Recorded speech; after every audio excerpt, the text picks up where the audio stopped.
Hi everyone, welcome to this session of the Tiger Academy, Investment Strategies for the US Stock Market. In the first 7 lessons, we learned the 2 parts of investment basics and trading fundamentals in US stock investment. In this lesson, I'll take you through the study of advanced investment strategies. Investment strategies are important. We all know what a treasure hunt is, so let's use the analogy of treasure hunters and looking for treasure to better understand. Treasure hunters often dig for gold using their skills and a treasure map. It can be said that the quality of treasure map directly determines the success or failure of a treasure hunt. In US stock investment, there's something similar to a treasure map. It's called investment strategy. Having an investment strategy will not only alert you to where a crisis may occur in the market, but also to what the long-term trend of the market is and what kind of listed companies you should be trading. There are countless stock investment strategies in play in the trading market. Here, I'm going to introduce you to a classic top-down strategy that's divided into 3 steps. Step 1, assess the macro environment. Step 2, choose an industry and identify quality companies within that industry. Step 3, use technical indicators to determine the best entry and exit prices. Let's talk about step 1, assessing the macro environment. Very simply, this step is to help you determine if it's safe to dive into the water. The macro environment can be divided into 2 parts, the policy side and the capital side. Let's talk about the policy side first. The experience of many investment gurus throughout history tell us that trend is your friend and that trend can be very much connected to policy. It's like going into a forest to dig for gold. Only by finding the most likely area in which gold might be found and by avoiding possible crises along the way, you can find the opportunity and finally dig for it. Being aware of changes in policy will help you identify areas where high-quality stocks are most likely to appear, which will greatly increase the success rate of your stock investing. What is the policy side? Simply put, stock market fluctuations caused by changes in government policy are called policy side and can generally be divided into 3 categories. Number 1, event risk. Number 2, fiscal policy. Number 3, monetary policy. Event risk are sudden changes, for example, a change in government policy, which can either support or restrict a certain industry for a certain purpose. The announcement of such policies can either give the stocks of the companies within the industry a boost or sink them. For example, in October 2021, White House Press Secretary Kevin Munoz announced on Twitter that the United States would cancel its restrictions on inbound travel for foreign tourists from 33 countries and regions, and that it would reopen its borders to tourism. International aviation and travel-related industries, which had been hit hard by the pandemic, reacted sharply to the news with a surge in ticket bookings from Europe to the United States and a rise in airline, hotel, and cruise stocks in the United States, with American Airlines stock rising 2.8%. Event risk may not always be good news. For example, in the last few months of 2020, the US Department of Justice and the Federal Trade Commission launched antitrust lawsuits against Google and Facebook. In March 2021, both the Senate and the House of Representatives held antitrust hearings to prepare a number of targeted drafts. During that period, the stock prices of Google and Facebook took a hit. So as an investor, we need to be mindful of what potentially might be an event risk that could affect or change the fundamental principle of a company or a sector. Now, let's talk about fiscal policy. The primary instigator of fiscal policy is government.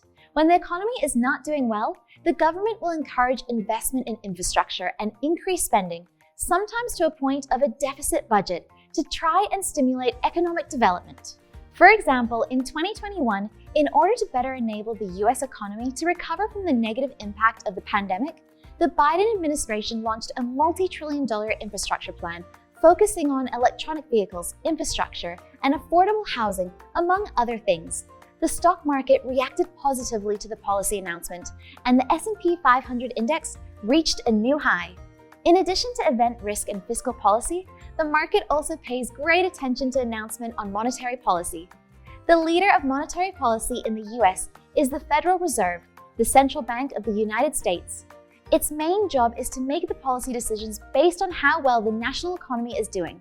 If there's too much cash in circulation, they'll tighten up the supply, and if there's not enough, they'll relax monetary policy to increase the money supply. Interest rate hikes and cuts are the most important ways in which the Fed implements monetary policy. Simply put, If the Federal Reserve wants to increase the money supply, it will lower interest rates to buy US Treasury bonds, thus injecting dollars into the market. With more dollars in the market, interest rates will fall. On the contrary, if the Federal Reserve wants to raise interest rates, it will sell a large number of Treasury bonds to the market and soak up dollars. When liquidity is reduced, market interest rates rise. It's just that simple. From the monetary policy view, the Fed's interest rate hikes are used to remove liquidity from the markets and to make the dollar scarce and thus more valuable.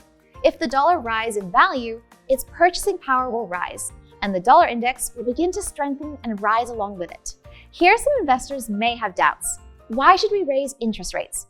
Isn't it better to have more money sloshing around in the market? This is the second question we're going to discuss. First of all, we can collectively refer to the money that's in circulation as the capital side. Generally speaking, the looser the monetary policy, the more abundant the capital side is in the markets and the better off the stock market is. The tighter monetary policy is, the tighter the capital side is, and the worse it is for the stock market. You can imagine that when monetary policy is loose, interest rates in the market will be lower.